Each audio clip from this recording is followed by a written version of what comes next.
все, что произошло, на мой взгляд, это действительно чудовищно. Просто складывается впечатление, что вот на протяжении всего этого времени вот было желание повесить преступление у властей Республики Таджикистан, так они и сделали.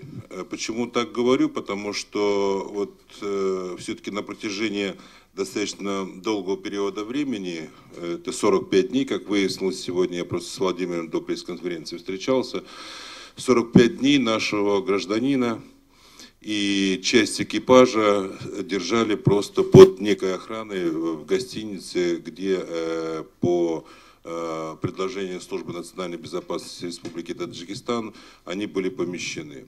То есть сначала двое, там около 3 суток они находились в кабинете некого большого начальника в Национальной службе безопасности, после того, как их задержали. Даже не задержали, я скажу, незаконно лишили свободы, потому что когда задерживают, оформляют процессуальные документы. После этого, вот в этот период времени с ними постоянно вели переговоры, постоянно торговались на предмет того, что нужно отдать самолеты.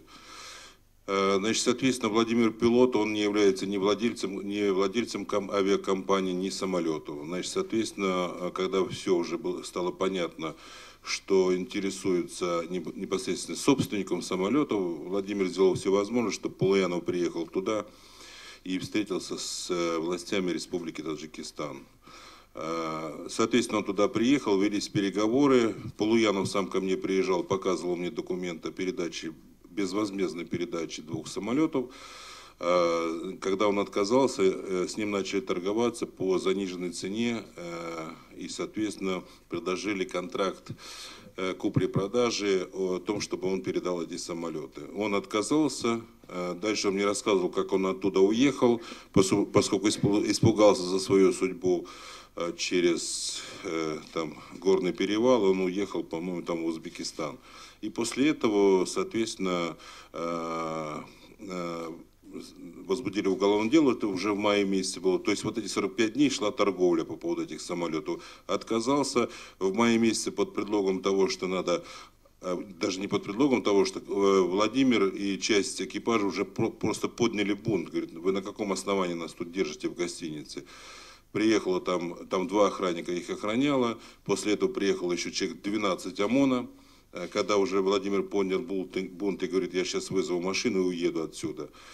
Ну и, соответственно, они уже тогда пригласили 2 командиров корабля, Владимира и Алексея, под предлогом того, что надо разобраться в каких-то документах, пригласили в Национальную службу безопасности, это уже в мае месяце было. И, соответственно, там одели им наручники и отправили в следственный изолятор. Что касается самого состава преступления, я утверждаю, что никакого состава преступления под тем фактическим обстоятельствам и по тем материалам, которые у нас имеются в распоряжении, в действиях нашего гражданина нет и не может быть. То есть совершенно очевидно, что задача была одна. Либо вы нам отдаете, либо по заниженной цене продаете самолеты, мы летчику отпускаем. Нет, значит, летчики остаются здесь. Ну, для нас это был абсолютно рядовой полет, потому что закончился коммерческий контракт в Афганистане с компанией, на которой мы работали. А по международному воздушному праву компания, которая иностранная, влетает в государство, она не имеет права иметь уже новые контракты заключать на территории данного государства. То есть самолеты должны вылететь за пределы государства. В нашей авиакомпании там несколько вариантов рассматривалось, куда перебазироваться. Или в Арабские Эмираты, или в Пакистан. Но пришли к выводу, что лучшим вариантом является перелететь своими самолетами, как мы думали, в дружеский Таджикистан и там решить все вопросы. То есть мы к этому полету готовились, знали, что полетим в Таджикистан уже дней за 10. Шли переговоры, нас ждали в Таджикистане, в аэропорту Курган-Тюбе, были предварительные переговоры, компании проведены. Как положено, абсолютно открыто, дня за 3 нам прошла команда погрузить все имущество авиакомпании, потому что, естественно, если мы улетаем из страны, мы забираем все с собой. И среди этого имущества была собственность компании, запасной наш двигатель, который по всем документам гражданской авиации, он должен летать с самолетами, которые работают в отрыве от авиакомпании. И этот двигатель, он так с нами и полетел. Все как положено, в Кабуле был подан план полета, он был утвержден, он прошел все инстанции. Наш план полета, как и положено, был в Кабуле, на американской авиабазе «Баграм», потому что через ее воздушное пространство мы проходили. Был и в Душанбе, был и в Курган-Тюбе. И перед вылетом нам, как и положено, выдали разрешение на пересечение государственной границы одному и второму экипажу. И вылетали из Кабула мы, имея все необходимые документы для перелета. Весь полет прошел, естественно, без всяких отклонений. Когда мы вышли на связь с Таджикистаном, сначала нам дали разрешение на подход, на вход, потом переспросили, мы спросили номер разрешения, мы выдали номер разрешения, и с этого все началось. Нам сказали, у нас вашего номера разрешения нет, поэтому вход мы вам не можем разрешить, и нам рекомендовали вернуться в Кабул. В Кабул мы по объективным причинам вернуться не могли, одной из которых являлось топливо. По всем требованиям гражданской авиации, экипаж, возвращающийся на аэродром, перед посадкой должен иметь гарантированный и безопасный остаток топлива, который в случае необходимости, потому что все понимают, что это авиация, самолеты летают, что экипаж должен иметь возможность в случае чего уйти на второй круг на аэродроме и уйти до ближайшего аэродрома. У нас этого топлива не хватало. Поэтому мы, действуя строго в соответствии с международным воздушным правом, связались с Душанбе-контроль, и я запросил вынужденную посадку. Причем никого не вводя ни в какое заблуждение, а абсолютно детально им прямо в воздухе объяснил. И это есть все записи. То есть я их не врать не цел, ничего. Нам разрешили посадку, а после посадки началось то, чего мы вообще просто не могли ожидать.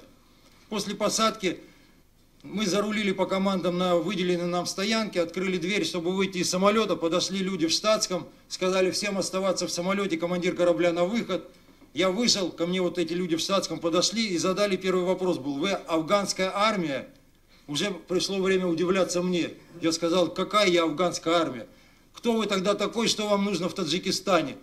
Я говорю, я летчик гражданской авиации, прилетел в соответствии с планом полетом, который находится у вас в вашей столице, в Душанбе.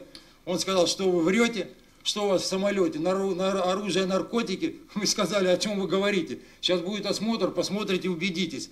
Ну и начали вот такие полное недопонимания. Но так как полет был плановый, это был международный аэропорт, и как положено, мы были встречены пограничной и таможенной службой. И как положено, мы открыли самолет, пригласили на свой борт таможенников-пограничников, и был проведен законный, как положено по международному воздушному праву, осмотр наших самолетов. После чего был составлен акт. В этом акте написано, что на самолете контрабанды, ничего незаконного, ничего запрещенного не обнаружено, и стоит 7 подписей официальных представителей таможенной и пограничной службы. Этот документ имеется в материалах уголовного. В уголовном деле он лежит. Тем не менее, офицеры Комитета национальной безопасности задавали нам непонятные вопросы, но потихонечку подтянулись представители авиационных властей Таджикистана. И уже вместе с ними, с офицерами комитета, мы переместились там в здание административное, начались разборки там. И авиационные власти Таджикистана начали нас защищать больше, чем мы сами себя защищали. Следовать, ну там не следовать, там еще и оперативные сотрудники. Нас обвиняли в незаконном пересечении госграницы. Представители властей авиационных с ними же спорили, говорили: вы о чем говорите, о каком вы пересечении границы?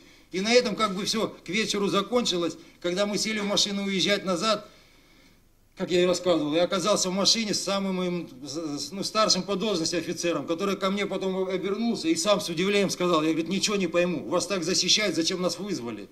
Это офицер был Национальной службы безопасности. Да. Потом мы приехали в здание ихнего комитета национальной безопасности, причем нам сразу, вот уже вечером, нам сказали, что, ребята, в принципе, мы с ситуацией разобрались, мы видим, что, в общем-то, говорить не о чем, но так как ситуация получилась, инцидент был, мы должны продолжать следственные действия. 72 часа у нас есть на них, после этого мы должны отрапортовать начальству, что или мы заводим уголовное дело, или мы его не заводим.